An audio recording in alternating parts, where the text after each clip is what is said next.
Hey, what is up guys? GuitarRock here, welcome back to another Brown Dust 2 video. Alright, the Fiend Hunter currently is now open. So let's talk about this current Fiend Hunter right here. Alright, this guy, very scary looking, right? But here's the thing, the strategy to beat him is also going to be quite different. This is the teams that I have set up. As you can see right now, I'm at level 9 boss. So we're going to try to beat Darkness Devourer Water. Now, the truth is, even though we got the Blade banner going on right now, she's not really built for this boss. She doesn't have the elemental advantage, right? So in fact, Dalvi is going to be really good for this boss. Alright, I highly recommend Dalvi. If you got Venaka, that's going to be an even better combo right there. So here's the truth, right? If you look at this right here, okay, if you guys are not aware, make sure you guys get that Dalvi costume. Please get that free Dalvi costume. A lot of new players always miss it, but I just want to take this opportunity to remind you guys, go right here, do this thing, alright, please, alright, free Dalvi costume. Just this one, I've already gotten my Dalvi to +5, alright, because of that particular costume.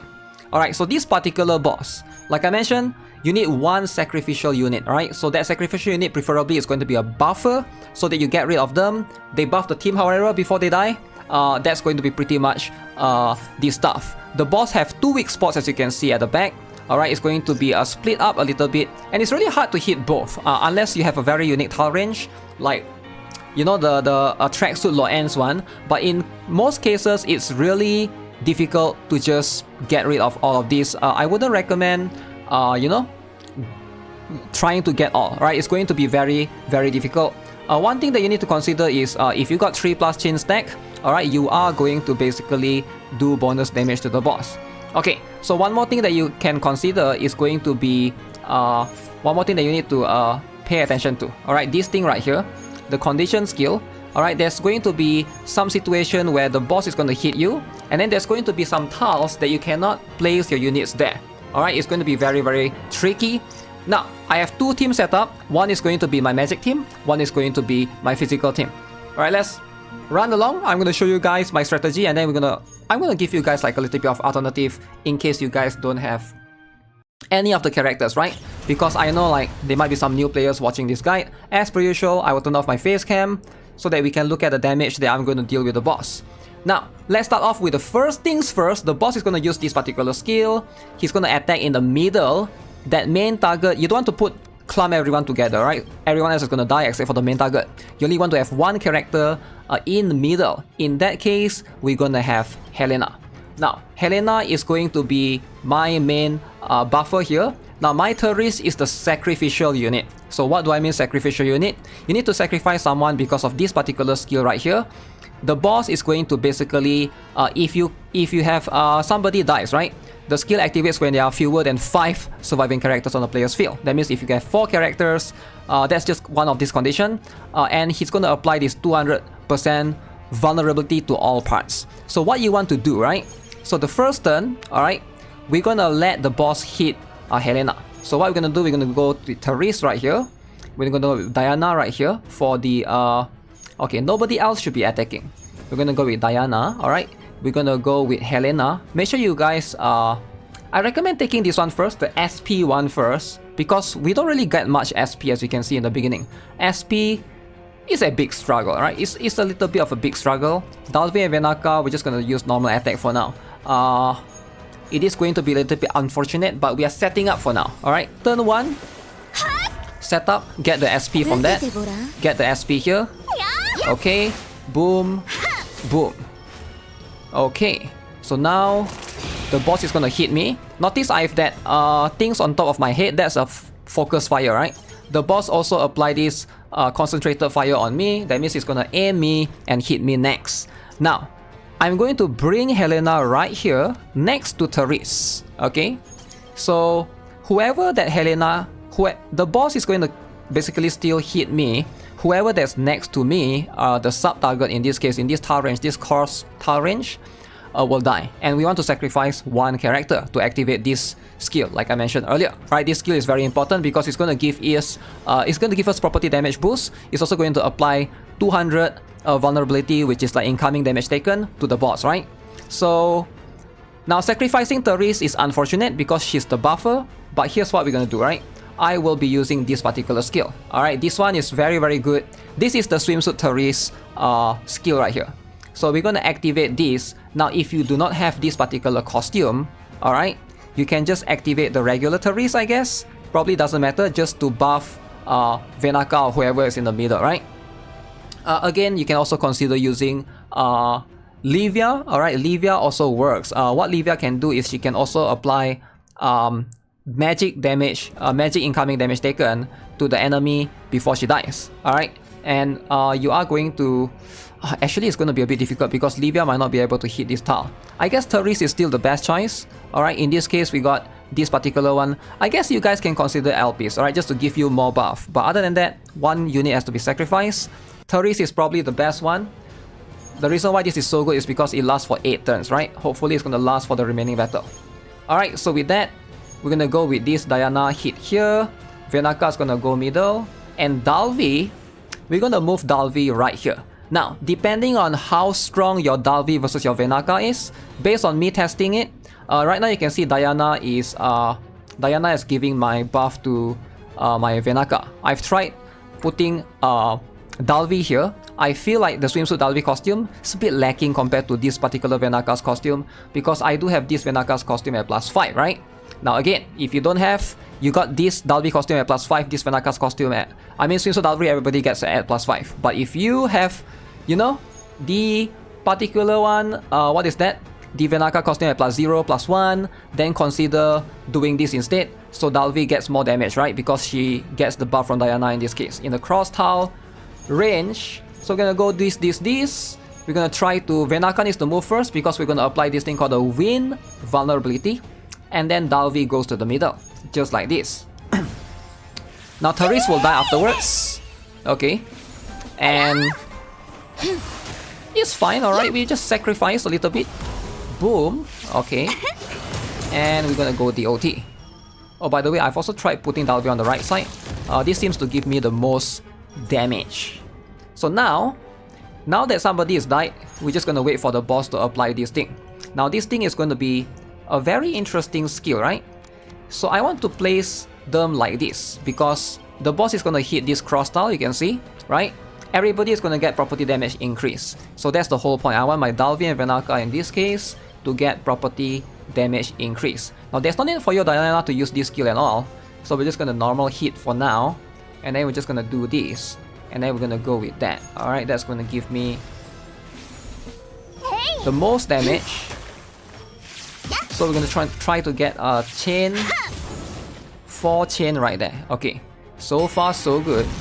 Bam. So now we get the buff. So during this particular turn, this is going to be the one that gives you the most... you're going to do the most damage right now, alright? So we're going to move Helena right there to the top left again because she has a concentrated fire. Buff. Hit. Venaka back to the middle.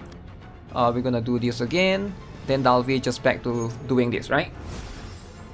And then the next turn is pretty much the last turn already. Alright, hit. Wind incoming damage. Boom. Alright, that's the best we got. Oh, too bad the second one. I think the first one didn't crit, but the second one did crit. Oh, that's a little bit unfortunate. But it's okay. Alright, so the next one, this one you can see, now everybody's gonna die. Alright, this is going to be the last one. So for the last one, of course, we are still... I think I've tested it's better to go with Dalvi in the middle. Alright, this is going to give me the best outcome for the damage.